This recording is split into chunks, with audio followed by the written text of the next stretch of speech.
നമ്മളെ ഫോണിൽ ഒരുപാട് ഫോട്ടോസ് ഉണ്ടാവും. ഇപ്പം നമ്മൾ ക്യാമറയിൽ എടുക്കുന്ന ഫോട്ടോസ് ആയിരക്കണക്കിന് ഫോട്ടോസ് ഉണ്ടാവും. നമ്മളെ ഫോണിൻ്റെ ക്യാമറയിൽ നമ്മൾ എടുക്കുന്ന അതിൽ തന്നെ പല കാറ്റഗറിയിലുണ്ടാവും.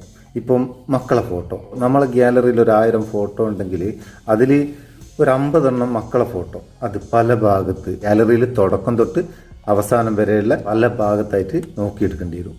ഇങ്ങനെ നോക്കിയെടുക്കുന്നതിന് പകരം നമുക്ക് ഓരോ കാറ്റഗറി തിരിച്ച് ഫോട്ടോസ് ഒരു PDF ആയിട്ട് സൂക്ഷിക്കാം. നമ്മൾ കുറച്ചു മുമ്പ് ഫോട്ടോ PDF ആക്കുന്ന ഒരു വീഡിയോ ചെയ്തിരുന്നു. പക്ഷേ അതിൽ ഒരുപാട് ഫോട്ടോസ് ഒന്നിച്ച് PDF ആക്കി ഒരു കാറ്റഗറി ആക്കി സൂക്ഷിക്കാനൊന്നും സൗകര്യമില്ലായിരുന്നു. എന്നാൽ ഇന്ന് നമുക്ക് ഓരോ കാറ്റഗറിയിലുള്ള ഫോട്ടോസ് എത്ര ഫോട്ടോസ് ആയാലും ഒറ്റ PDF ആക്കി നമുക്ക് സൂക്ഷിച്ച് വെക്കാം.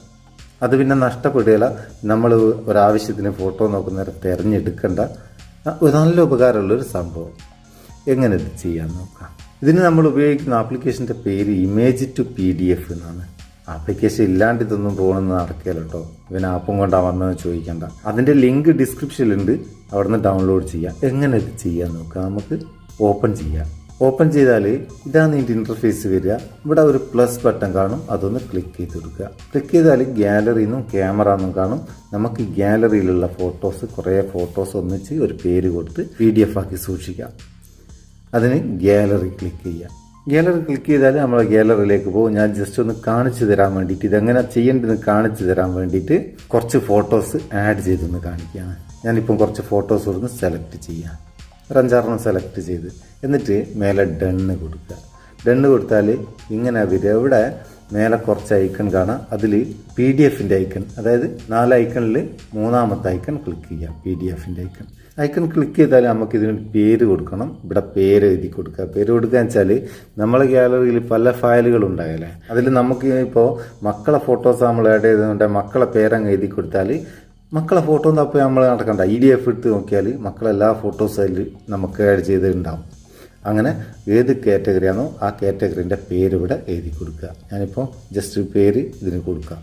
പേര് കൊടുത്തതിന് ശേഷം നമുക്കിത് മറ്റാരും ഓപ്പൺ ചെയ്ത് നോക്കാത്ത ഫോട്ടോ ആണെങ്കിൽ അതിനൊരു പാസ്വേഡ് കൊടുക്കുക. ഒരു പാസ്വേഡ് പ്രൊട്ടക്ഷൻ കൊടുക്കുക. കൊടുത്തില്ലെങ്കിലും കുഴപ്പമില്ല. ഇമേജ് കംപ്രസ് ചെയ്യണമെങ്കിൽ, അതായത് ക്വാളിറ്റി കുറയ്ക്കണമെങ്കിൽ അതും ഇതിൽ കുറയ്ക്കാം.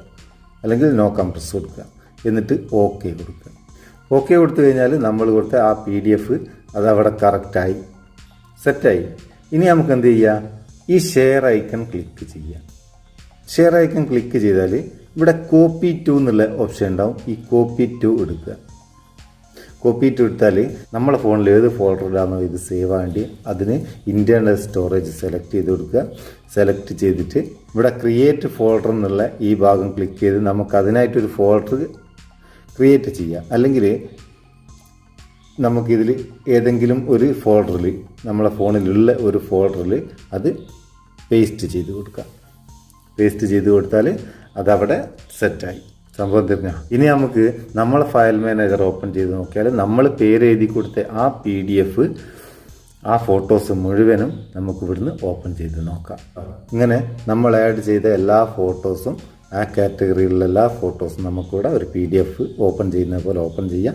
ഇതിങ്ങനെ തന്നെ ഒരു PDF ആയിട്ട് പാസ്വേഡൊക്കെ ഇട്ട് പ്രൊട്ടക്ട് ചെയ്ത് നമുക്ക് സെൻഡ് ചെയ്യാം.